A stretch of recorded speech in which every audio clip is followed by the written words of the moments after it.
Yeah. Welcome them to Pakatan Rakyat. Yeah.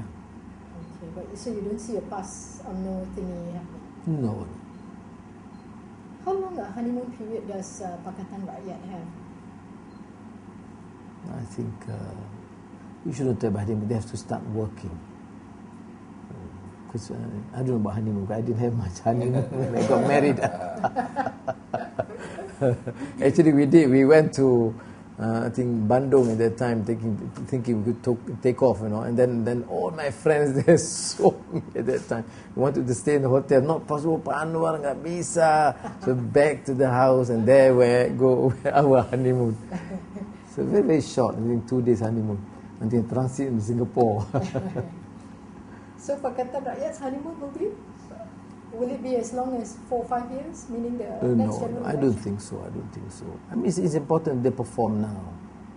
I don't think we should be even talking about honeymoon period. But they start working. I mean, people can understand it takes time to evolve, get to understand, work with the civil servants.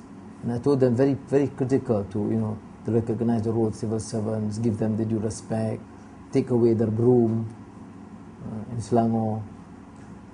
So you caught the civil servant the respect, and if they are truly incompetent, then transfer them. Otherwise, work with them.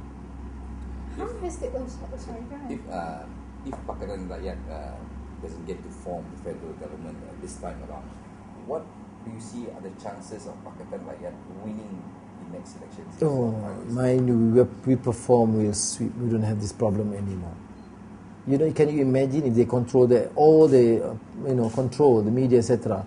In these 5 states, we still have the halls. We still have we can still address and engage with the civil servant. It's not going to be easy for UMNO and BN. I can safely say that. Federal government? I mean that's it. I mean that is a base, a corridor, very important corridor. So you are very confident of your chances of winning? I'm very confident. Well, subject to the fact that if we perform, and we need to perform, and I think the federal government, from my intelligence, there are enough forces within the, not entirely, who wants to stop this.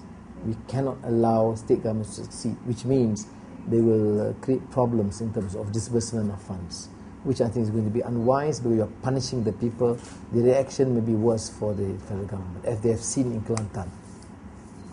Okay. Give me an assessment of your evaluation of the performance of the reluctant politician in the opposition, who has become now the opposition leader. How has she done? So far politically. Well, have you been impressed? Well, of course I can't be that objective and impartial, but Aziza has done.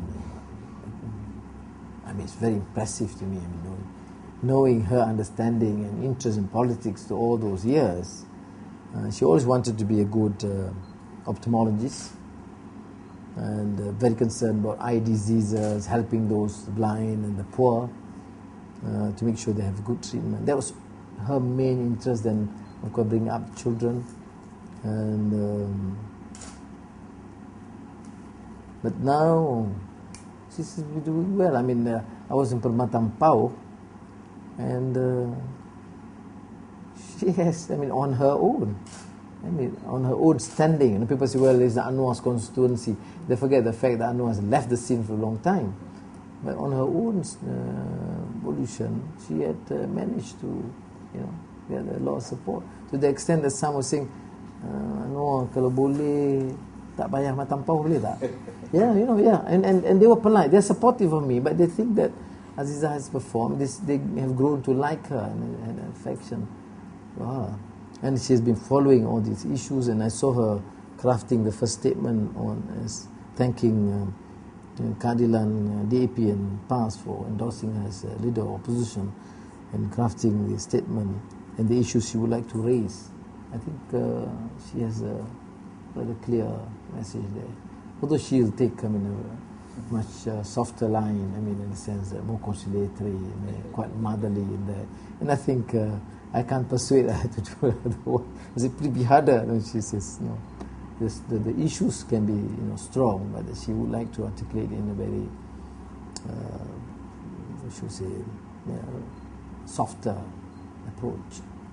Although, you know, she's very forgiving. She's much more forgiving than me, even, you know. So she has her own strength. Looks quite fragile, but very tough. So you would be the opposition leader this balik takbir? No, really. I mean, not really. Yeah, no, I know. I mean, you know, in the party only now, you know, that I'm becoming a bit more assertive. I mean, in terms of working relations. But people, I think, have underestimated her, because people tend to assume that I do meddle a bit too much. No, not really. Not the party. You know, in the last few years, I was standing off and on, and she was running it. I do appear in the party, you know, towards the end or part of the sessions. I don't. Only now, actually, now I'm quite involved. So similarly, to work as a member of parliament, or the questions. And to be fair, I mean, even the questions, I just asked, yes, I've submitted yesterday. She said, I didn't even get to see the questions in parliament. So was her draft statement. A draft statement, yeah, I saw when the initial statement, and she showed me this is going to be my statement, and I thought she covered the issues quite well. So we have to spend a bit more time with Nurul Izzah to function. But she's different, because academically, at least she went through that. After engineering, she went through that international relations, so she has a better grasp of issues now. And Aziza was pure ophthalmologist, you know. But because she was at the University of Malaya, all the criticism against the government at that time was relatively free. So she gets it to me, and every time say, no, but they say they're not happy about this, the Ministry of Grace is not right on this, Ministry of Health, you know, gives this faulty reasoning for this, even those days. So she was quite alert in that sense. Okay. Now that you're back in politics, Datuk Seri, would you, meaning that quite actively, would you pick up the phone and call Tatla and on issues like macam, say, Southern Thailand issue or the JI thing, because of your contacts? Yeah. I hope he will respond. No, well, I have done that before. There was hardly any response. I just send messages. Sometimes say thank you, sometimes no answer. But I hope that in terms, notwithstanding their problems in the UMNO and BN, I think he would respond positively in terms of the working relationship between the opposition and the government. And there are some issues that we can work together. And as you mentioned rightly, on the issues like South Thailand, or some issues like housing or poverty. And we have written, as you know, about 6 months ago, on behalf of all the opposition leaders, there was no answer. And I think that's quite unfortunate, because that you know, portrays clear arrogance on the part of Abdullah. And there's, you know, you can just say, well, I'm busy this month, I can meet you in 3 months or whatever, or can meet all the legitimate political party leaders, which means I'm not illegitimate, I cannot see me. It's okay, you know, but at least you should respond. Because here was Kip Siang, Hadi, Aziza, and the NGOs writing to him, asking for half an hour of his time. And will you all continue to engage him? We will, because I think the sentiment, both by the state leaders and the state governments under Pakatan Rakyat, and also in our initial meeting, we said we have made it very clear, the four of us, you know, willing to go and see him anytime to discuss the issues. Thank you very much. I've been extremely patient today. Siapa mesti impatient? You, right? No, I say I'm extremely patient today. Ya ke?